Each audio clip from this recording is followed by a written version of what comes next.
भैयाओं, आज हम सामाजिक ज्ञान विषय में अध्याय पर्यावरण प्रथम अध्याय है। पर्यावरण विषय में अध्याय के विषय में अध्ययन करेंगे।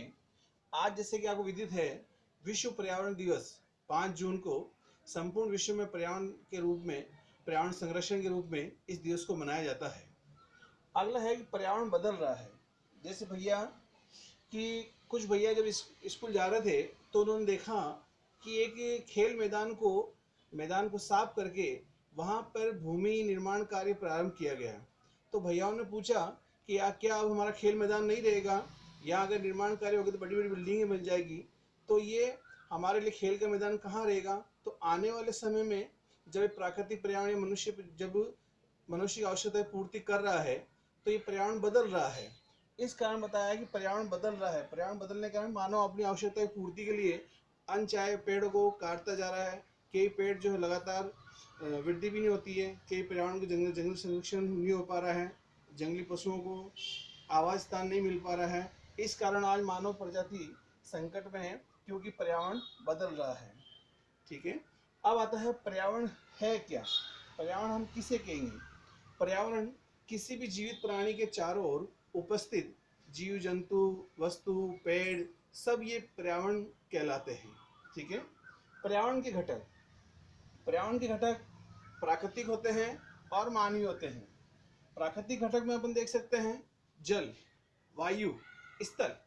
अब स्थल से अपन बना सकते हैं स्थल मंडल, जल है जलमंडल, वायु है वायुमंडल।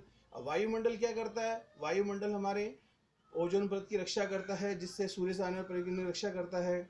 स्थल मंडल पर हम खुद रहते हैं, जहाँ पर हमारा निवास स्थान बना हुआ है। जल मानव जीवन की प्राथमिक आवश्यकता होती है जल, जिसके कारण हम मनुष्य जिंदा रह पाता है। तो इस प्रकार पर्यावरण घटक है, देख सकते हैं प्राकृतिक। मानवीय घटक में आप देख सकते हैं मानव निर्मित जो वस्तुएं हैं, जैसे सड़क है, पुल है, अन्य जो भी निवास स्थान है, वो सब मानव निर्मित पर्यावरण घटक के अंतर्गत आते हैं। प्राकृतिक पर्यावरण में अपन जीव भी रह सकते हैं, जीवी और निर्जीव। ठीक है, जीव और निर्जीव। जैसे देख सकते हैं जीव के अंदर प्राकृतिक पर्यावरण में पेड़ पौधे हैं, जीव जो चलचल कर रहे हैं, पशु, ये सब उसमें पाए जाते हैं। निर्जीव पर्यावरण के अंदर प्राकृतिक पर्यावरण में पेड़ पौधे और अन्य जो वस्तु हैं, इस प्रकार जो सम्मिलित रूप से होता है वो प्राकृतिक पर्यावरण के अंतर्गत माने जाते हैं। ठीक है, अब पर्यावरण के अंतर्गत ही एक आता है परितंत्र। एक दूसरे पर अपन कह सकते हैं एक दूसरे के ऊपर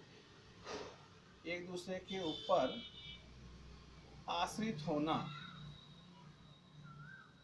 एक दूसरे पर आश्रित कैसे हो सकते हैं कि आज अगर अपन कहें कि पशुओं और मनुष्य में क्या संबंध है, या अपन बोल सकते प्राकृतिक मनुष्य में क्या संबंध है, तो अपन सारा निष्कर्ष अगर निकाला जाए तो आज यही है कि प्रकृति पर्यावरण या पर्यावरण प्रकृति मनुष्य सब एक दूसरे से जुड़े हुए हैं। अगर प्राकृतिक पर्यावरण की हानि होगी तो मनुष्य के भी प्रभाव पड़ेगा। कई उदाहरण वो देख सकते हैं कि आज हमारे पर जो जल का संकट हो रहा है या अन्य कोई पर्यावरण प्रदूषण हो रहा है, तो मनुष्य के ऊपर बहुत प्रभाव पड़ रहा है। तो परितंत्र का अर्थ यही है कि सभी जीव जंतु और मनुष्य एक दूसरे पर आश्रित होते हैं और इस प्रकार ये परितंत्र का निर्माण करते हैं। एक छोटा सा उदाहरण पर इसका भी देख सकते हैं, खाद्य श्रृंखला में क्या होता है, सभी जीव अपने भोजन के लिए एक दूसरे पर निर्भर हैं। ठीक है, तो आज हमने अपने इस अध्ययन में पढ़ा कि विश्व पर्यावरण दिवस 5 जून को होता है। ठीक है, पर्यावरण क्यों बदल रहा है? मनुष्य अपनी आवश्यकताओं की पूर्ति के लिए पर्यावरण को दिनों दिन नुकसान पहुंचा रहा है, इस कारण पर्यावरण की प्रकृति बदलती जा रही है। पर्यावरण क्या है? किसी भी जीवित प्राणी के चारों उपस्थित जो परिवेश वातावरण के अंदर सम्मिलित तत्व होते हैं, उसे पर्यावरण कहा जाता है। तीसरा, पर्यावरण घटक में प्राकृतिक भी होते हैं और मानवीय घटक भी आते हैं। अगला है प्राकृतिक पर्यावरण जीव निर्जीव इन दोनों सम्मिलित रूप के हम एक जल तंत्र बनता है, उसको हम प्राकृतिक पर्यावरण कह सकते हैं। ठीक है, अंत में आता है परितंत्र का सामान्य सा अर्थ होता है एक दूसरे पर जो निर्भरता होती है प्रकृति और मनुष्य की, उससे परितंत्र निर्माण होता है। ठीक है, धन्यवाद।